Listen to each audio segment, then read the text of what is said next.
Olá, meus alunos.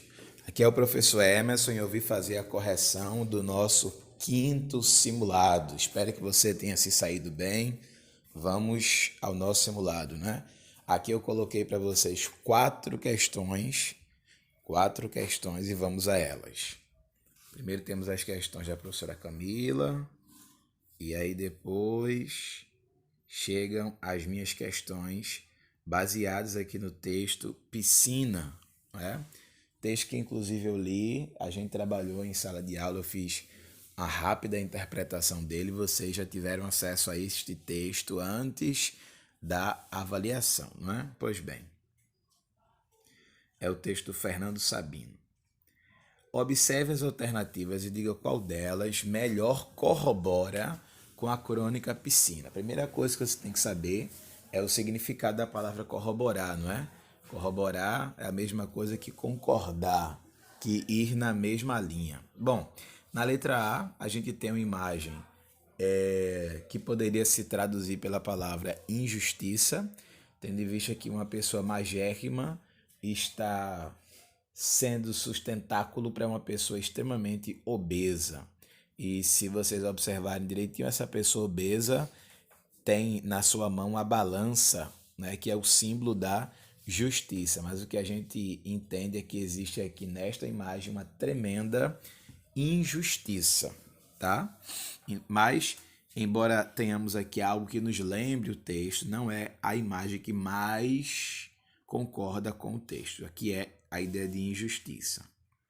Bom, este texto aqui da alternativa B é um texto que tem uma imagem que diz o seguinte: segundo o IBGE, a distância entre ricos e pobres está diminuindo. Ei, vizinho, dá para me arranjar umas pedrinhas de gelo?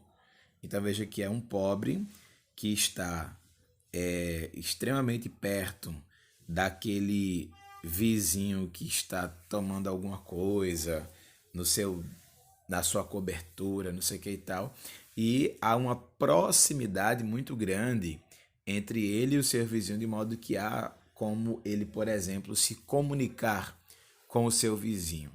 Isso aqui é bem próximo daquilo que o texto traz, né? Pois bem, na letra C, nós temos uma impossibilidade de comunicação entre aqueles que estão de um lado e aqueles que estão do outro lado, ou seja, entre os pobres do lado esquerdo e os ricos do lado direito. Há um abismo separando os dois.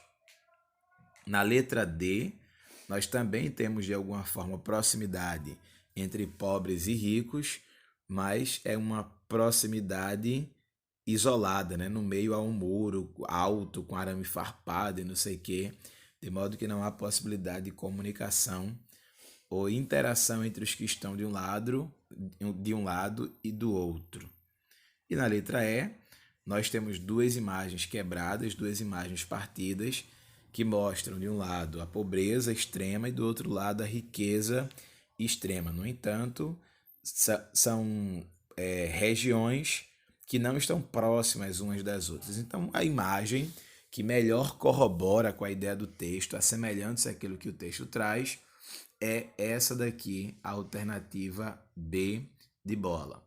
Na sequência, nós temos aqui a questão de número 5, e na questão de número 5, nós temos aqui o seguinte: estava parada à espreita, silenciosa como um bicho. A expressão destacada tem que sentido no texto? A espreita. A espreita para você tem que sentido no texto? Esperando, observando, rindo, machucando, pensando. O que é que estava acontecendo? Estava observando. A espreita é a mesma coisa que observar. Portanto, a alternativa correta é a alternativa B de bola. Sexta questão: em que situação é possível termos um verbo na terceira pessoa do plural e o sujeito determinado? Quando é possível isso aí? Nós aprendemos em aula que quando o verbo vem na terceira pessoa do plural, sem um sujeito no contexto, o sujeito será indeterminado. Então, verbo na terceira pessoa do plural, sem o sujeito no contexto, sujeito indeterminado. Mas, Se o sujeito estiver no contexto, é óbvio que o sujeito não é indeterminado. Perfeito? Então, a alternativa correta aqui é a alternativa D, quando o sujeito estiver exposto no contexto da oração. Sétima questão. Diariamente desfilavam diante do portão aquelas mulheres silenciosas e magras.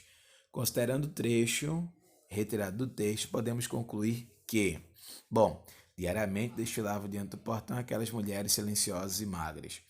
Há uma oração sem sujeito? Não, há uma oração com sujeito. Há predicativo do sujeito? Não. Para ver predicativo do sujeito, é preciso que nós tenhamos um verbo de ligação, né?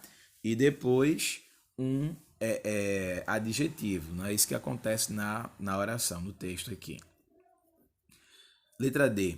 Aquelas mulheres silenciosas e magras é o sujeito. Vejam, é preciso, para responder essa questão, seguir aquela regrinha básica que eu ensinei a vocês. É preciso olhar para o verbo e perguntar quem ou o que.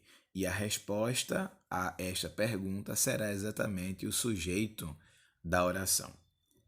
A frase é: diariamente desfilavam diante do portão aquelas mulheres silenciosas e magras.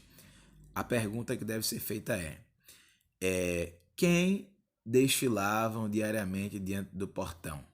A resposta: aquelas mulheres silenciosas e magras. Logo, a alternativa correta é a alternativa D. Aquelas mulheres silenciosas e magras é o sujeito da